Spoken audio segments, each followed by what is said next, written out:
Vroeër het ons bevestig dat Christus met sy koms aarde toe die Ou Testament kom vervang het met die Nuwe Testament, die ou wetsverbond met die nuwe verbond. Ons lees dit ook in Lukas 22 vers 20.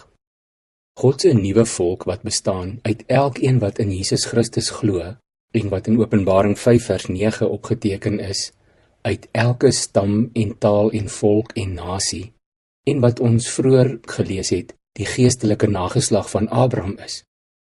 Ons wat weet, ons ewige lewe het ons uit genade deur geloof verkry, en nie deur dade of prestasie of wetsonderhouding nie.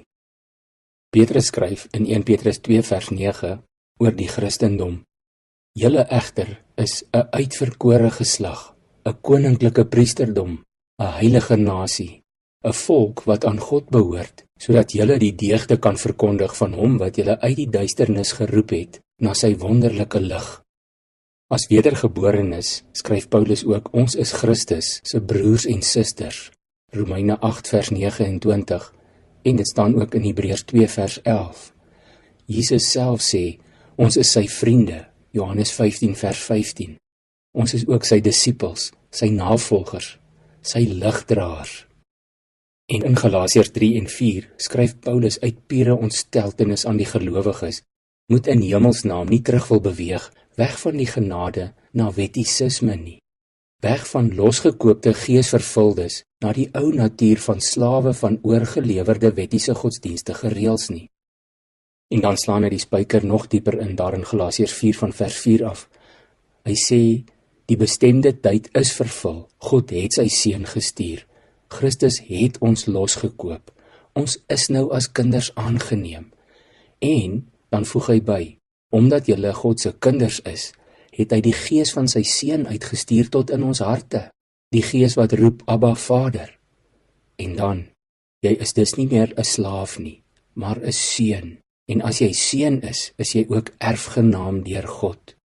Paulus noem ons seuns, die Griekse woord is huios, wat spesifiek erfgenaamkind beteken. In Titus 3 vers 7 skryf Paulus, so het ons, geregverdig deur sy genade, erfgename geword van die ewige lewe waarop ons hoop. En in Romeine 8 van vers 16 af staan daar, die Gees getuig saam met ons gees, dat ons kinders van God is.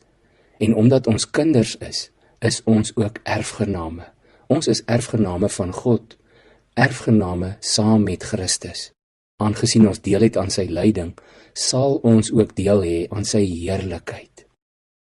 Ons moet verstaan dat Paulus woedend was toe hy besef het dat daar gelowiges is wat met hulle dwaling nie meer erfgename wou wees nie, maar eerder slawe. 'n Hartseer en eintlik 'n angswekkende gedagte. Kom ons bid saam. Here, dankie dat U ons kom loskoop het uit slawerny van wettisisme en dat U ons vrygemaak het om U kinders te wees, dat U Gees in ons woon en dat ons erfgename saam met Christus is. Help ons om te verstaan wat dit beteken en om nooit ooit te wil wegbeweeg van hierdie wonderlike voorreg van ons nuwe identiteit in Christus nie. Dankie, o Heilige Gees, dat U ons juis op hierdie pad elke dag help. Ons prys U daarvoor. Amen.